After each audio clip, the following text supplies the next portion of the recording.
Another DraftScience video presentation. To the wind. Alright, so wind, talking to the wind, the future essentially. One presumes the future is the only active brain that'll be engaged in some way. One hopes, one can hope the truth will slowly but surely migrate its way through these mushy pawn experiments we're doing, this war of ideas. And so in a sense they're already going to know, oh yeah, that's right, so this is just some sort of statue that people are going to go to a museum to watch, watch the moment, the key moments in the argument, where the player, me, the hero of the story, made an effort to fight the moron, the black, dark moron force, encompassing the destiny of mankind and trying to suffocate its intelligence. So some kind of narrative like that anyway.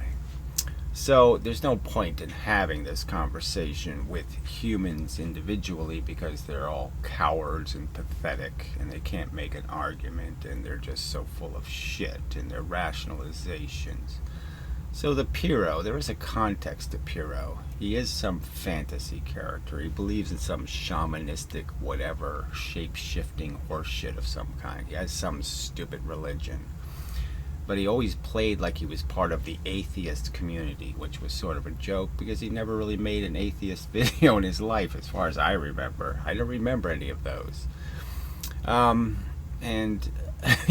he's now just behaves just like some sort of Christian. I'm just going to keep reading phrases out of the Bible, and I won't counter any of your arguments at all. I won't deal with them at all.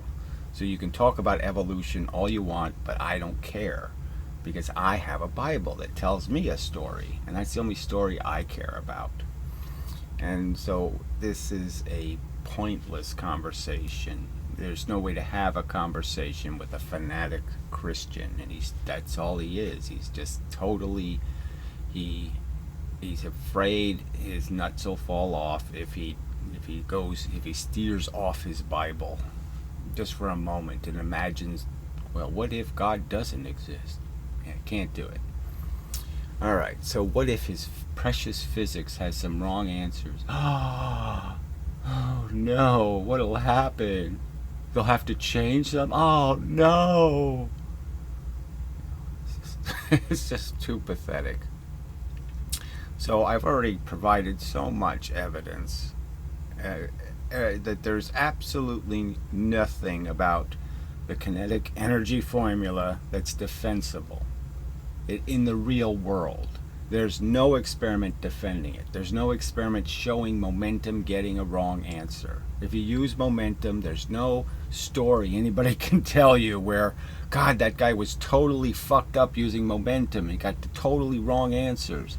He totally, drove the Titanic into an iceberg using momentum. No, there's no story.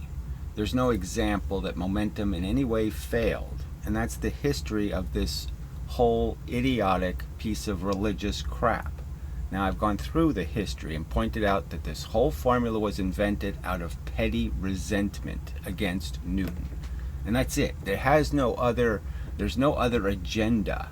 Newton's physics was too austere, not enough fun, godly stuff in it, all right, and it needed a living force. It needed something to validate us as separate from the rest of the crap. And it also was based on the fact that the key proponent of this crap basically had a Horton here's a who philosophy. He actually believed that living things were made of living things, which, technically is okay, cells, but that those cells were made of living things, and that this living thing all the way down. All right, so I don't want to have to go into all the minutia of Leibniz's metaphysics, but that's the source of this. He thought theoretically, when he was young, he actually proposed that a tiny raindrop could hit a 1,000,000-ton boulder and move it. One raindrop, theoretically. as fast as the raindrop was moving. Not move it, 1 millimeter per century. No, move it as fast as the raindrop. Anyway, so and then the 1700s, again, just a big show farce. Okay, clay experiments. Will Pyrrho answer the question? Is clay a penetration in clay a good way to measure absolute energy? Is it a good medium for measuring? You just measure how far something goes in clay and you found out how much energy it has? Can he answer the question, yes or no? Does he believe that's a really good experimental technique? Or does he understand that no, clay has a bias for fast things? As does sandpaper, as does a lot of things. A lot of friction devices have a bias for speed. Just a fact. They apply less of their friction to something moving quickly. They're like little grabby hands. If the thing is moving fast enough, the grabby hands don't have time to grab. It's that simple. Well, anyway, he won't concede a single one of these arguments. He won't pay any attention to any of these arguments. It's just an absolute waste of time to engage him. Now, the irony is, in conversations about civilization and the nature of the internet and what the big evils of Google are, he's all upset because he thinks the critical moment was taking away the video response. When I understand the video response meant nothing, okay, first in the sense that 90% of the videos people respond with had nothing to do with the subject, and they were just looking to be part of a bigger channel so they could gain some views. So it was all contrived. And even when people responded to videos, like the example of Hafliday and Pyrrho's public conversations, were absolutely useless because Pyrrho never addressed any points in the videos made. So people like Hafliday, again, got quite irritated. Like, what's the point of this conversation? Because you will never address any other point but your own.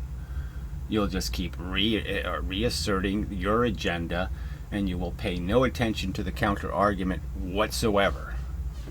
Ever. You won't concede its existence. Any of the logic presented, any of the anything presented, you will ignore it and just keep pronouncing your babble. You'll just keep preaching, you'll keep Bible versing. Even though those verses have been declared irrelevant because they have no experimental evidence in them. They have nothing to support them. They're just words written by a god. Who cares? Prove it. Okay? I mean, they're valid arguments. If your God can perform miracles, why doesn't he perform the miracle of growing someone a new arm?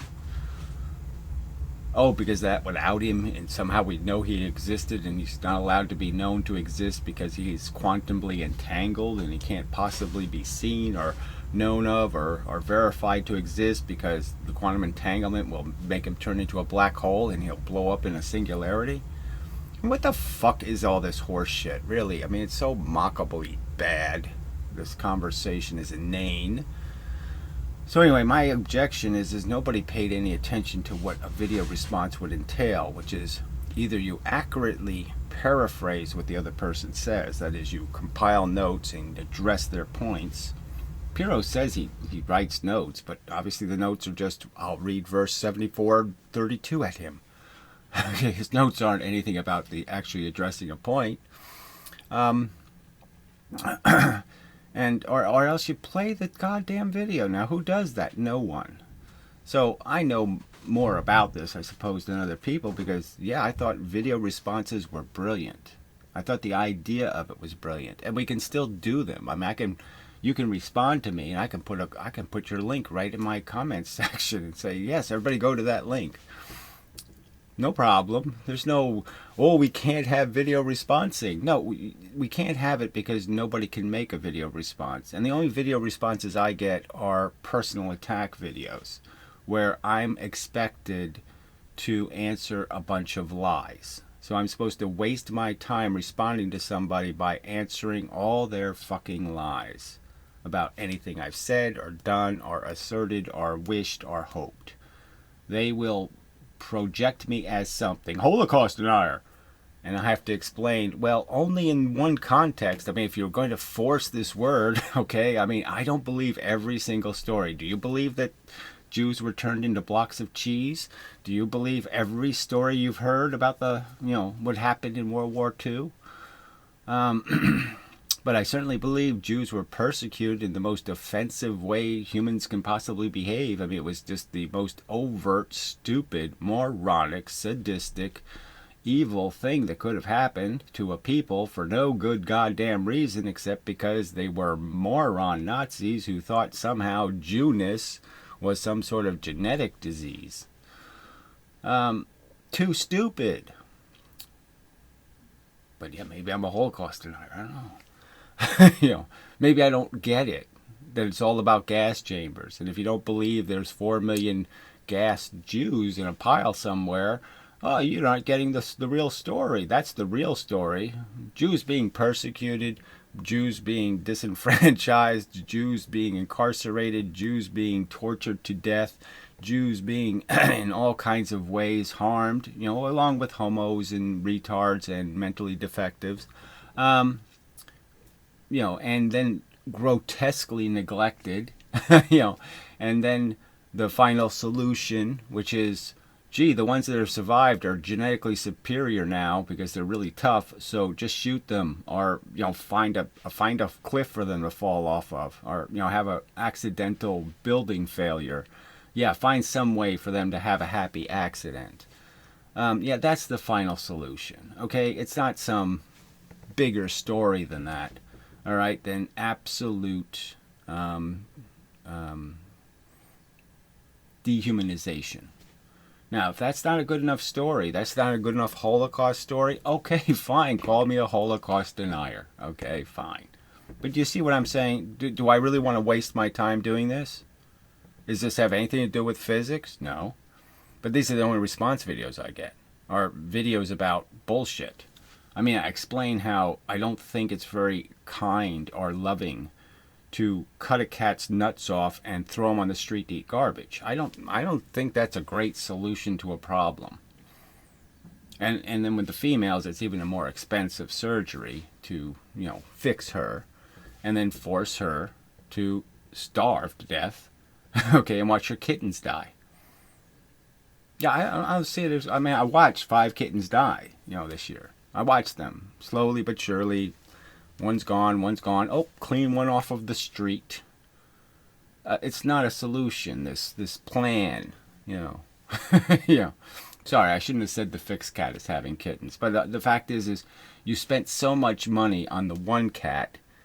There was 4 other females born with the money you wasted on the one cat. If you would have used the money to capture the cats that are having kittens, okay, and peacefully put them to sleep, you would have solved the problem rather than fed the problem. So anyway, it's just like this whole welfare thing. You keep giving money to people for having babies irresponsibly. If you feed a problem, the problem will keep growing. Okay, so if you're going to let irresponsible morons be your baby producers, you're not going to have a civilization. Okay, I'm just letting you know that's just basic logic.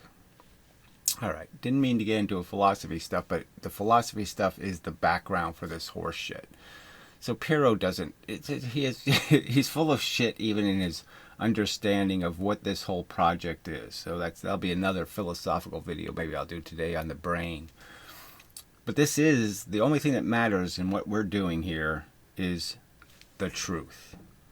The real thing that's happening here. We're just weapons for memes. We're just battleships for memes. We're just mechanisms fighting for narratives, for stories. Okay, and the stories are based on what we've been engineered into. And some of you know your stories are horseshit. I mean, some of you know you have fantasy notions of reality. Light speed travel and this and that, and we're going to meet the aliens, and then we're going to all sit and have a book club, an alien book club, and we'll sit with our pipes and peeps, and we'll smoke in the alien book club, whatever.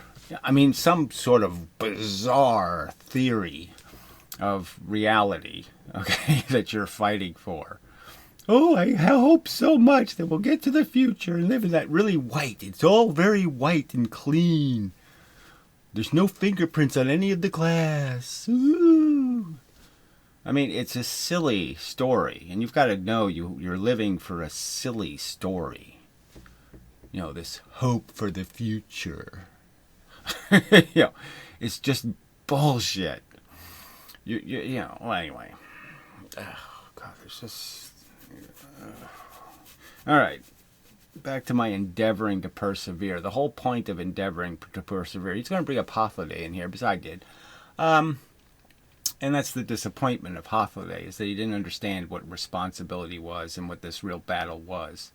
And we're all like little sperms, okay? And they all have to fight to penetrate the egg. So one sperm can't do the job. A bunch of sperms have to give their all. And dig, and fight, and make a trail for the other ones. And if they cop out, if somebody says, I don't want to do this anymore, I'm sick of it, then somebody else has to do exactly the same thing. And they have to go struggle, and fight, and they have to punch all the punches. See, I mean, you either win or you lose. And that's all there is. There's just winning and losing. And allowing a bunch of us to keep going up to the big boxer and get knocked out and then knocked out and then knocked out doesn't get the job done. We can't give up, because if it is going to be won eventually, we don't want to be telling the lame story of I gave up too soon, I quit too soon, I quit too soon, I quit too soon. Because that's all wasted suffering then. That's all just waste. The idea is to win. Okay, that's all there is.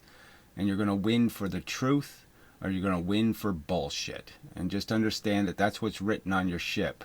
The SS Bullshit or the SS Great Guy. You know, that's all. There isn't anything else here. You're either fighting for the right cause or you're fighting for nothing. Okay. You are saying when we talked... And still, yes, I'm still saying it, that the equation, so again, let's understand, I'm so sick of his bullshit. The equation started off as mv squared. There was not even a half in front of it. It wasn't even what you would call an equation. It was just a silly notion. It seems like bullets have so much more energy than bowling balls. No, they don't. It seems like it went so much higher in the gravity, the lighter thing. It must have more energy. No, it doesn't. It didn't encounter as much friction. That's why it went further. The gravity can't hit it because it doesn't have enough mass elements in it. So it goes further because it can't hit as much rain. It doesn't have enough of a bucket to catch enough rain to slow it down. So it seems like, but no, it's nothing like. So that's all it's based on, is really, really, really immature perception, really poor viewing, okay, no context, a lack of context, where Newton had the context. Newton understood mass velocity. All right, so I question the whole argument that this is an equation of some kind. No, sorry, this shouldn't even have the word equation in front of it. MV? That's not much of an equation. And putting a squared on the V is not much of an equation.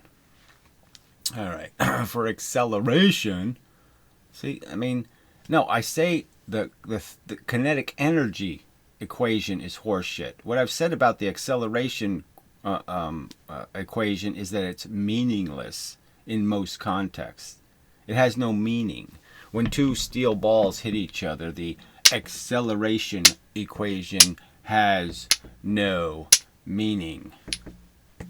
That it was mostly written because of the importance of it to how things move in gravity, whereas they're always a constant force and they are always accelerated. Right to the moment they hit the earth, they're in the process of being accelerated. They're under constant acceleration. Then the formula can mean something.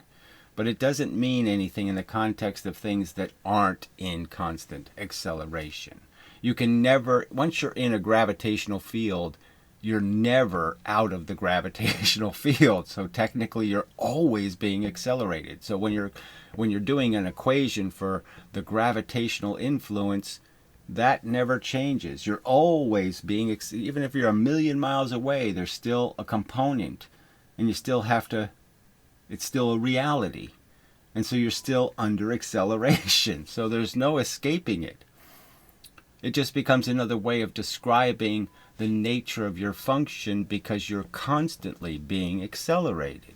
So it doesn't have applicability to this conversation. It has nothing to do with final momentum acceleration. It really doesn't. All right. Is the questionable and can't be done. Okay. That the equation for acceleration is questionable and can't be done. So this isn't even a mature sentence. You can't even respond to it. It's so poorly constructed and so insanely, almost, just gibberishly phrased. The equation for acceleration is questionable and can't be done. This isn't the equation for acceleration. The kinetic energy formula is not the equation for acceleration. And I've stated that the attempt in the 1800s to contrive an excuse to reclaim this moronic v squared crap all comes out of a fake derivative of F equals ma. It's just crap. It's made up. It's contrived. It's not anything like a natural derivative of Newton's mechanics. There's nothing natural about it. If it was a natural derivative, Newton would have derived it. So it's just crap. So why you're the one forcing it to keep going back to your fake your fake contrived mathematics. I wish to look at the evidence. You won't look at any of the evidence. You'll ignore all of the evidence. You'll make no declarations on the subject at all about what you predict. Do you really think the heavier train has 50% less energy? Do you really think the 8-pound bowling ball has twice as much energy? Answer the questions. You said you can't really multiply a velocity by a time. No, I didn't say any such thing because time is already in time. No, time is already in velocity. So if you don't understand that the velocity already has time built into it, and that there's no need to put time in it twice, that this whole argument, because something's falling 1 meter a second, and because it keeps doing it, I can square the velocity. Squaring the velocity doesn't account for the length of time. The time could be any amount of time.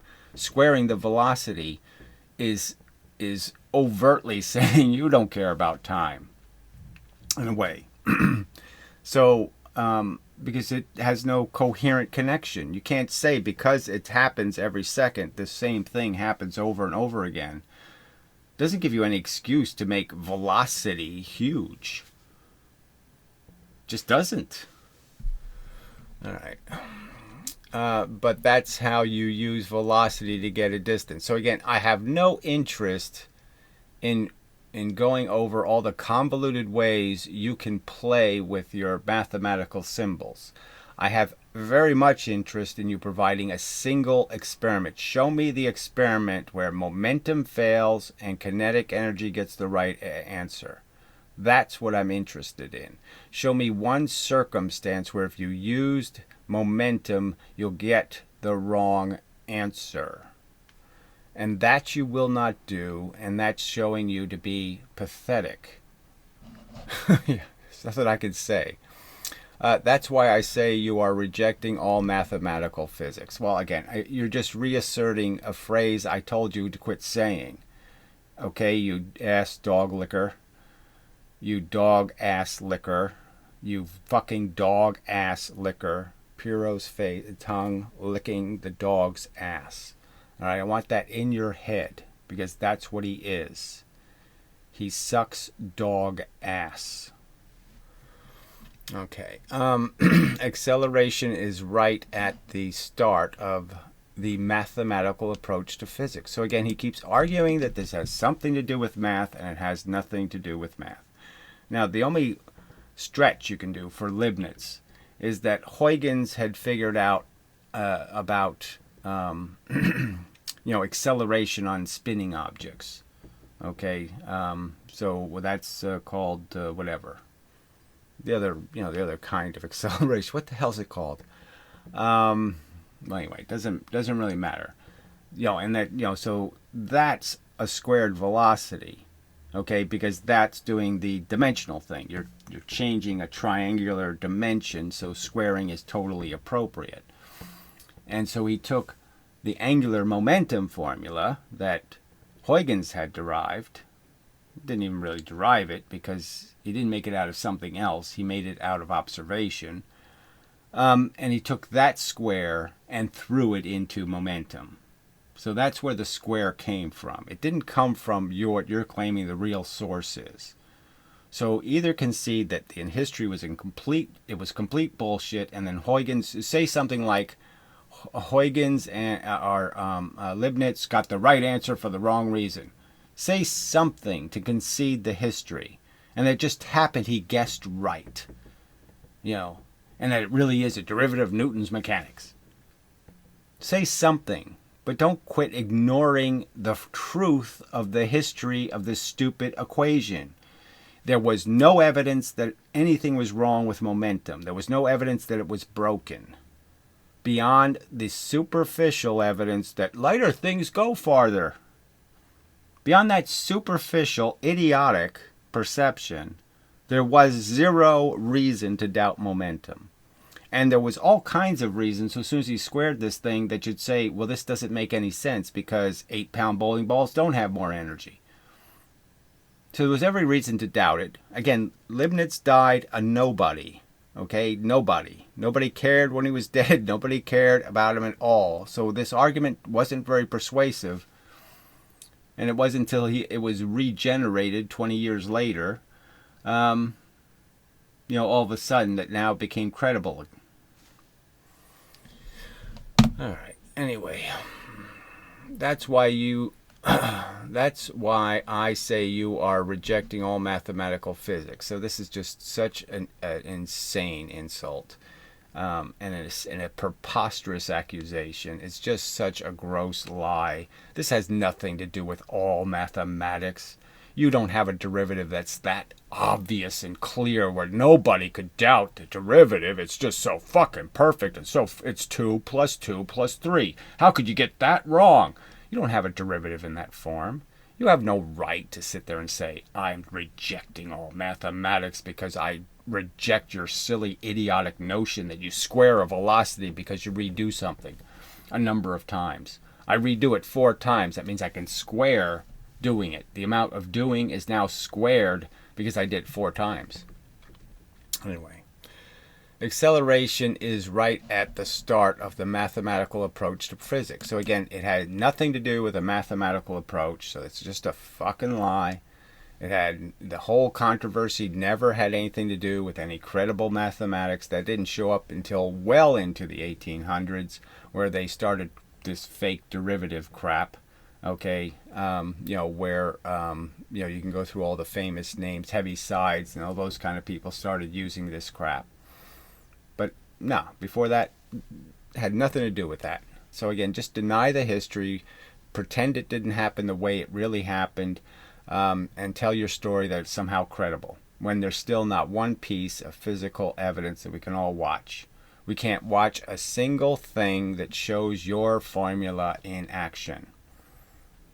Where we can actually see, you can say, hey, a rocket engine has 1,468 joules of energy. Well, what, did you ever prove that with your formula or anything at all? Did you ever prove how many joules are in there? Did you do an experiment to show me how many joules of energy are in an ounce of gasoline? And I'm saying when you do the experiment, momentum will work just fine. You have an idea that somehow, you can get the right answer, but somehow it's still wrong conceptually. So, bullshit. I don't concede you get anything like a right answer. I don't concede the derivative have any rationality to it. Multiplying dt times, dt times dt. Why would I put two dt's in the equation? Why wouldn't I be smart enough to realize they're subtracted? You're subtracting the initial from the final. You're not squaring them. The fact that you've made some bullshit error in your derivative where you've taken two things that are supposed to be subtracted from each other and decide to multiply them isn't my fault.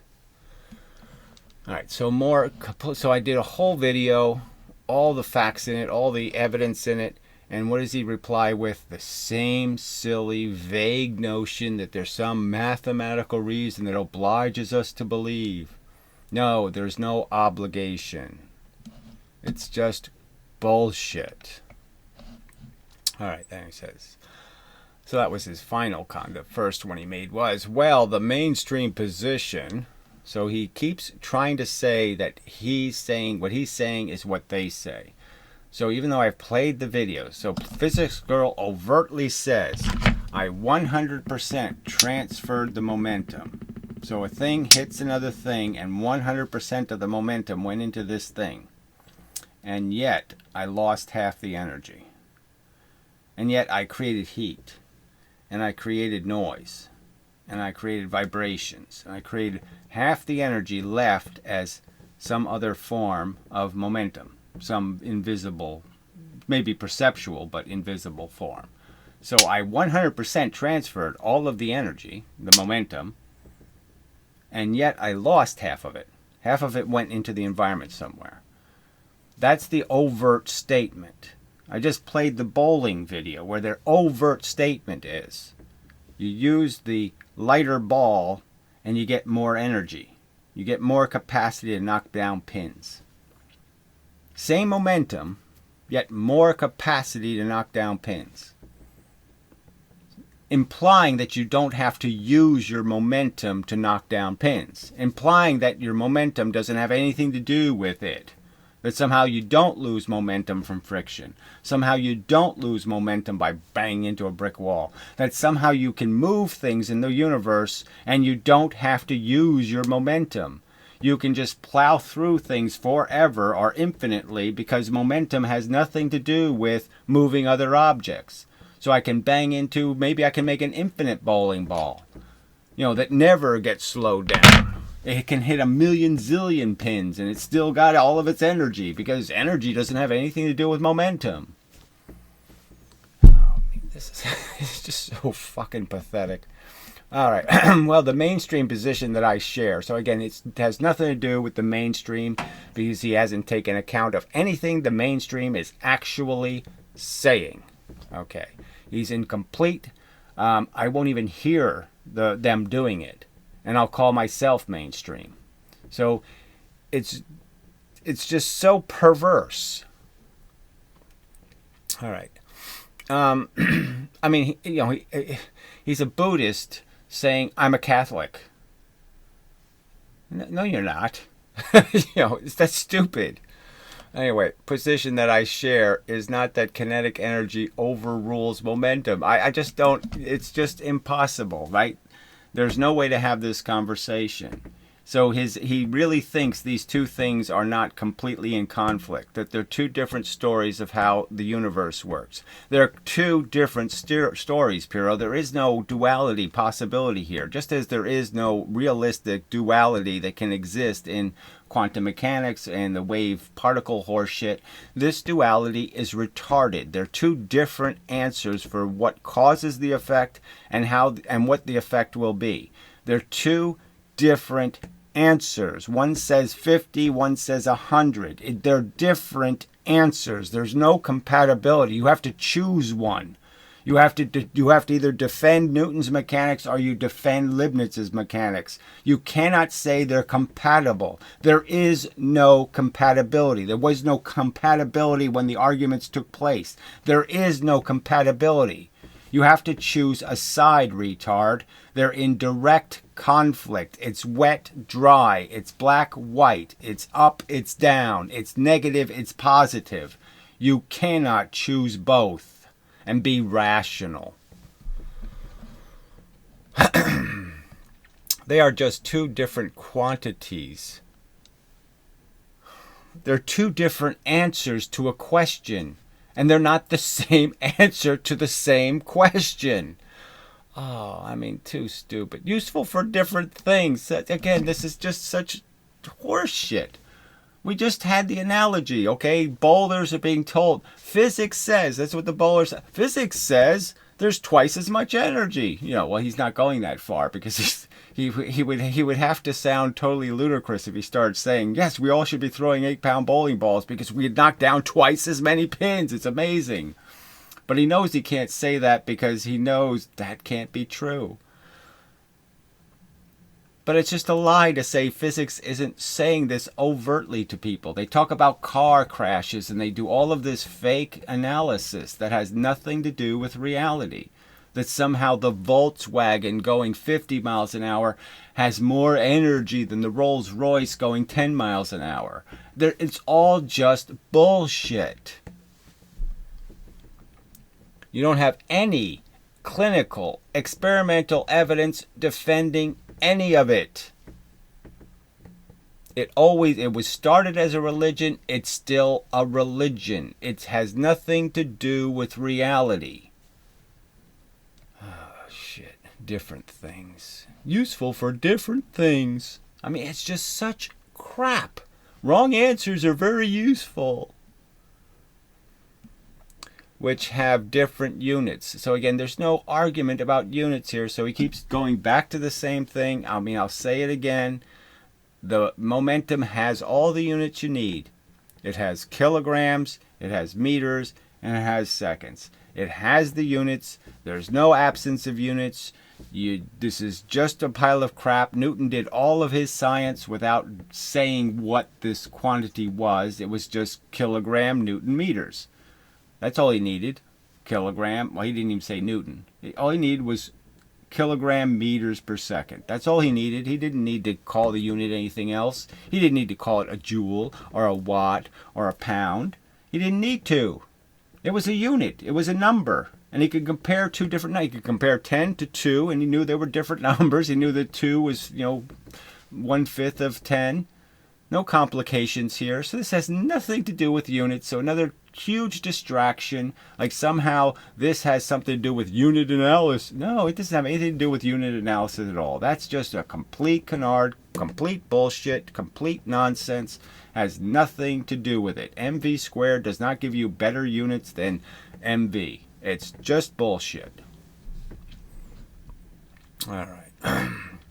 Okay, different units, and one in which momentum is a vector. So again, more horseshit about how energy isn't exactly the same thing, a vector. You declare ahead of time which way is plus and which way is minus. If you don't do that, you can't do the equations.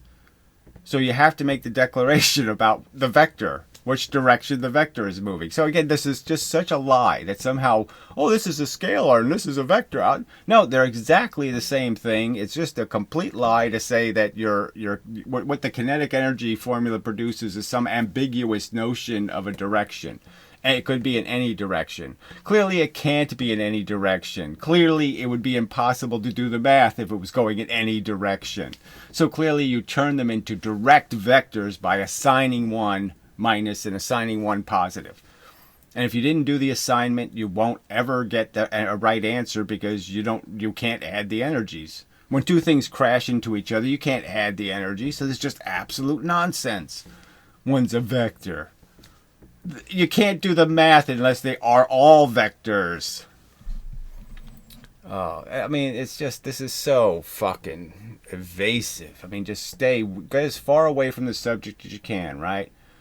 Just keep preaching out of your fucking Bible. The main advantage of the energy equations, so I don't even know what that means. The main advantage of the energy equations, why don't you say the main advantage of the kinetic energy formula? That's what you're defending here, right? Not energy equations. What the fuck does that mean? That's a little too ambiguous. Is that you can track energy. Yeah, that's exactly what you can do with momentum. You can track energy. You know that if I have something moving and I hit something, a bird, a frog, a ladybug, I have to lose some of my momentum because I broke the shell on the ladybug. I have to lose momentum. Can't have the same momentum after doing that. Now, if the ladybug explodes, well, then I can have more momentum in a certain direction. But we're not talking about exploding ladybugs. Oh, shit. This is just so bad. All right. Which have different units, one of which is momentum is a vector. Okay, just complete. They're both vectors.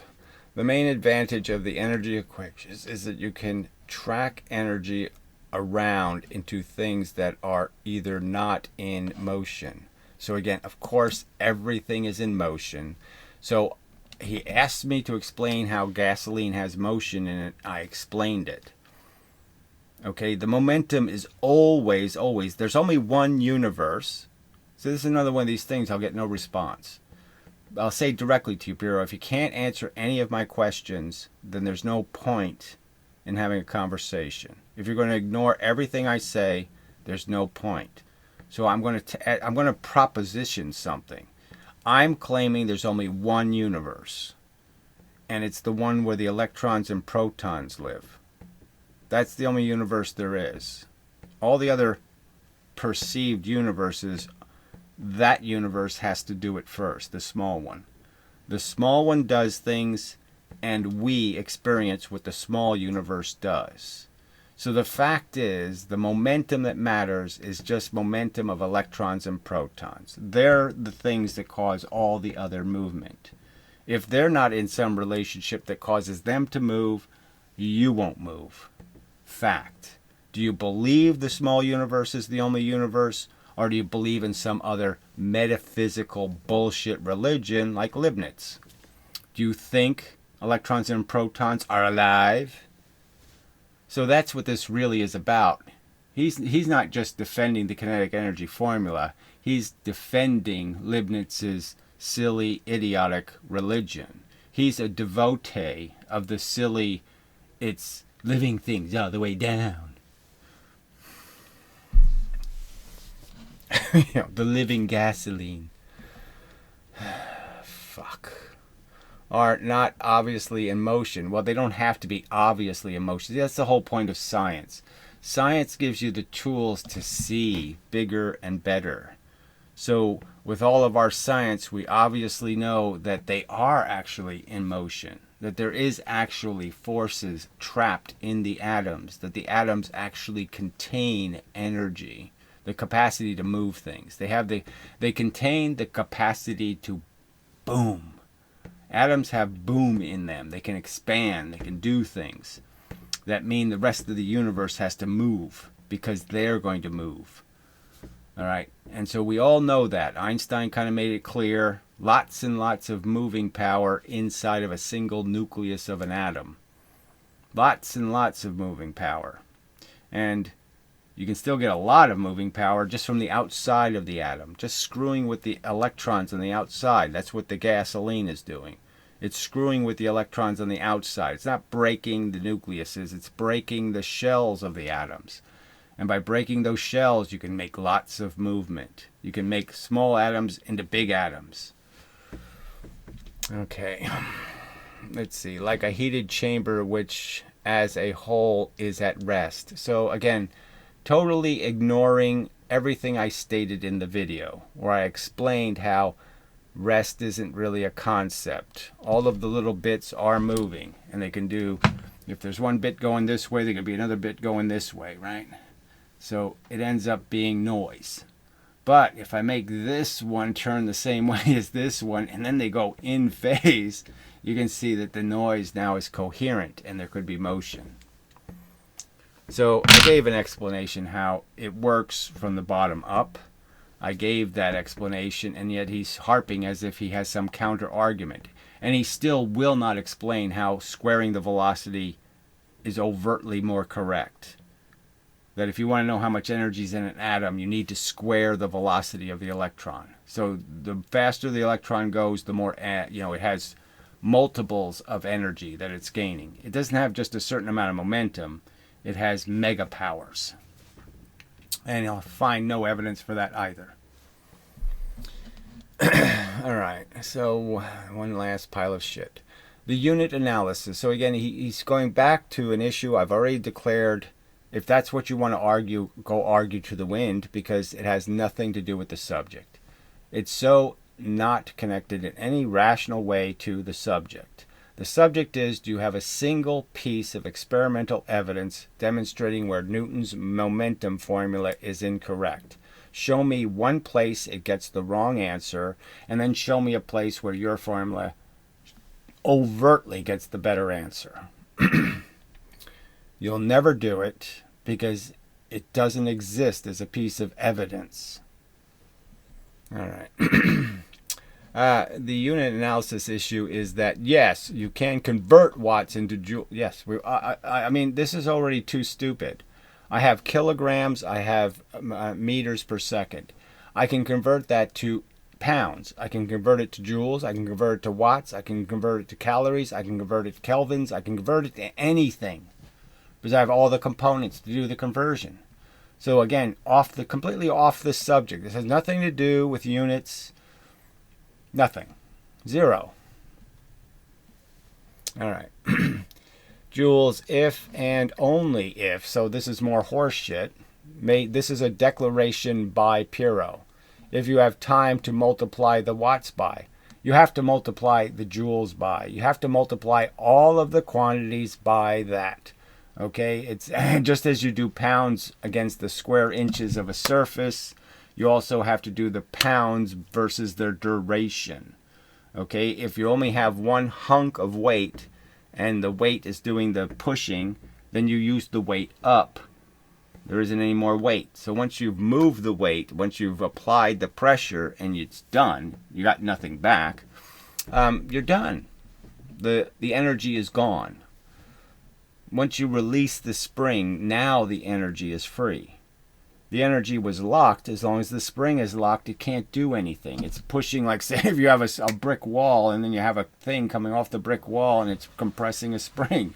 Well, obviously the spring's pushing in both directions, so the brick wall can't feel anything because it's getting pushed this way and this way.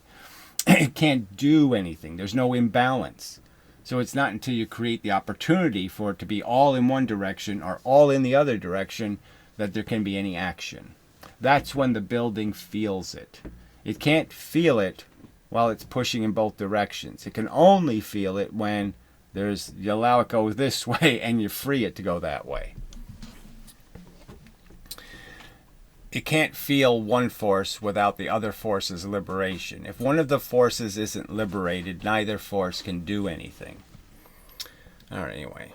Joules multiplied by watts. Okay, a watt second is a joule. Well, we already went through this, so this is just such a 3 times, 4 times now.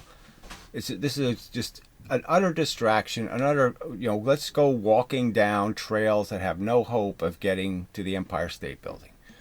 A watt second is a joule. Yeah, but watts is not a joule. Well, go ahead and read the Wikipedia page because it pretty much says joule equals sign watt.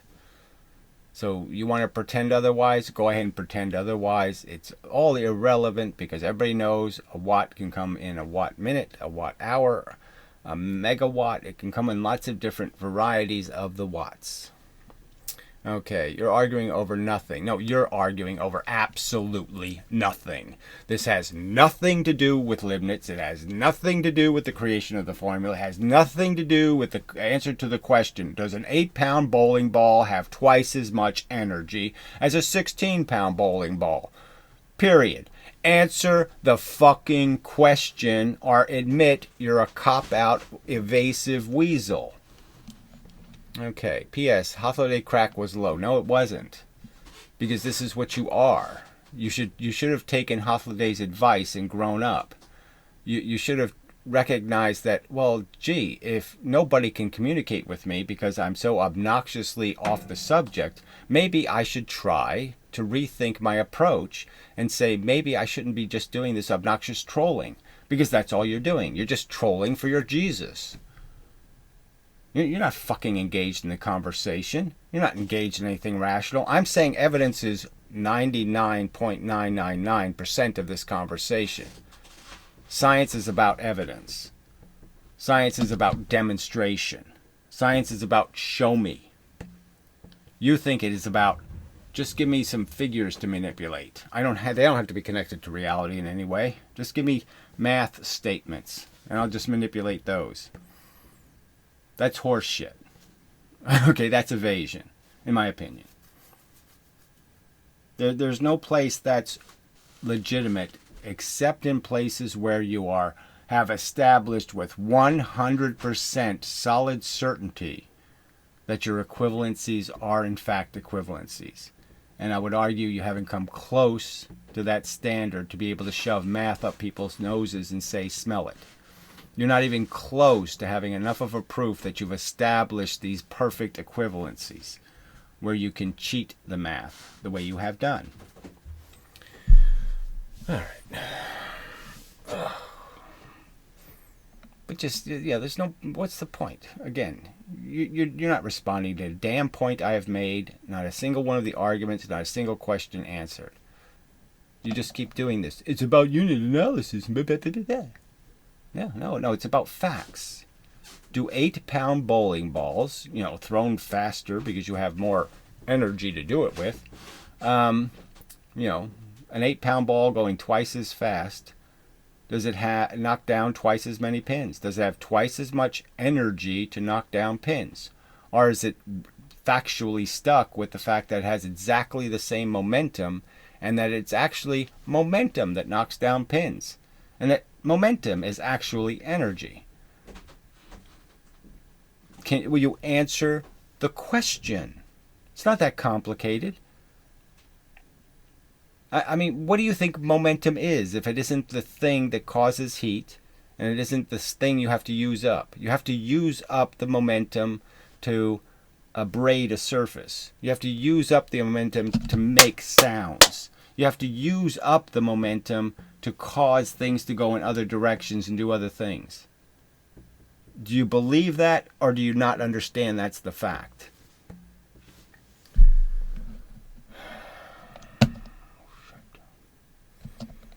All right, next. So people keep doing this. So I was doing the Feynman video, so I'll do the third part maybe later. But anyway, and I'm illustrating how they can't accurately describe an experiment as simple, just as they can't deal with the bowling ball analogy. They can't deal with the two trains. They can't deal with any of these simple analogies. So you have a simple circumstance. You have light source, you have two slits, and you have a viewing screen. And that they can't accurately describe mechanics. Their mechanics is completely incoherent, completely nonsensical to what we all know will be the answer if you've ever done the experiment. If you've ever done the experiment, you know that the two slits are just a half a millimeter in distance from each other. They shoot straight. They don't shoot this way. The two slits don't make images this way. Simple errors, just preposterously stupid errors. And this asshole, I'm sorry, Arrow Soap Breeze, you're just another fucking Christian, okay? I've made these complete debunk of Feynman's analysis of the basic function of photons and electrons, and you're going to sit there and say, what's your take on the delayed choice quantum eraser experiment? Now, I have already articulated this numerous times, that my take is it's a pile of shit. They don't even know what polarization is. They don't even know, they don't have any clue how any of this stuff works, and they're making the assumption that any slits create, all I have to do is put the slits right up against the surface of the crystal, okay? And I'm guaranteed that both the photon, a single photon goes through both slits. So they put slits in front of two, photons, and they're saying I made 4 photons. These assumptions they have nothing to do with any proven concept. There's no proof that slits make photons turn into 2 photons. There's absolutely no evidence for that wooey nonsense. And that's just the first step of the experiment. That doesn't have anything to do with the mirrors and all the distance changes. I mean, fuck you. All right. Can you produce a DraftScience episode with your perspective narrative over a demonstration of the described experiment? Again, that's all they have is described experiments. And then he says, then over the real experiment. Would you have a link to the real experiment, please? I'd be very interested to see an actual real experiment actually being conducted, but I haven't seen anything like that. So they have papers written up with a bunch of gobbledygook, okay, vague drawings of what's going on, but that's all you get. All right. If you can't find suitable sources, I can select them for if you're interested.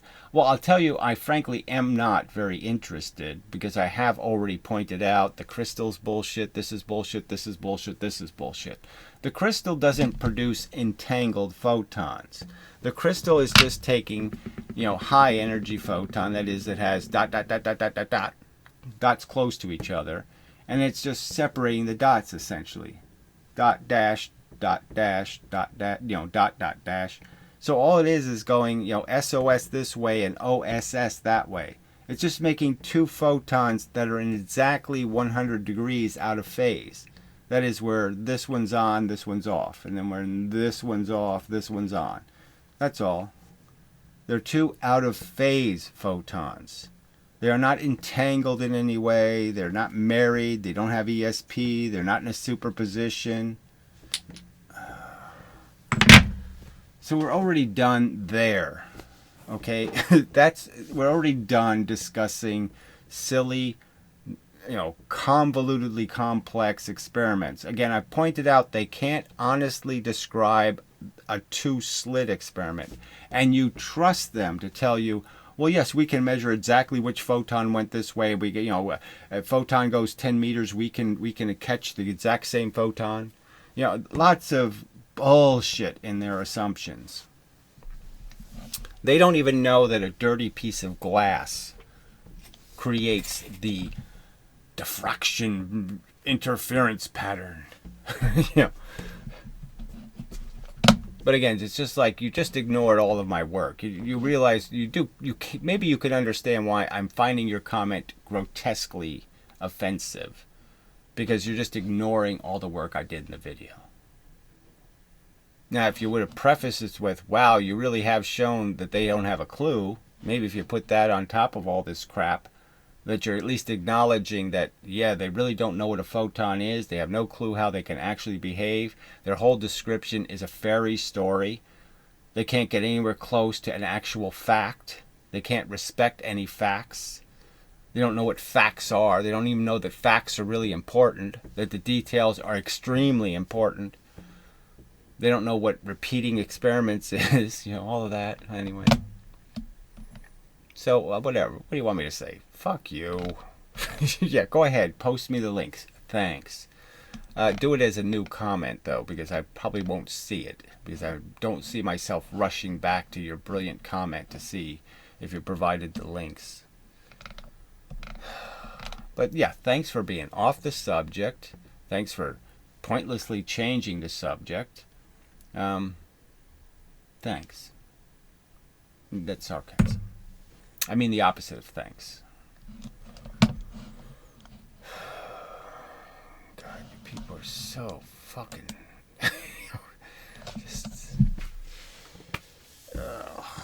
See, I mean, the depressing part is, I drop dead tomorrow. Somebody's going to have to do this all over again. See, I've shown a couple of papers from other people who in the past have made this argument that kinetic energy formula has no grounding.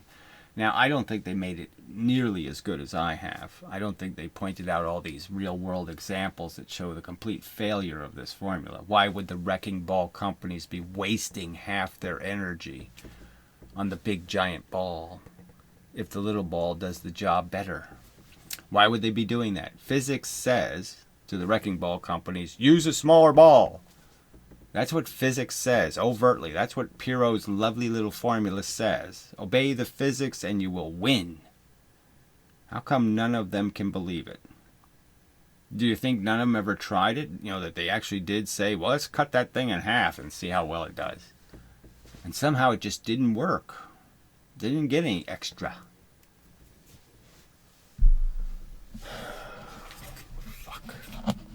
It's just fuck. Anyway, alright, so that's enough, I guess. It's just this is rough. It's just so disappointing that you're all such lying sacks of shit. Ugh. Alright, till the next time and such, this has been a DraftScience video presentation. To the wind.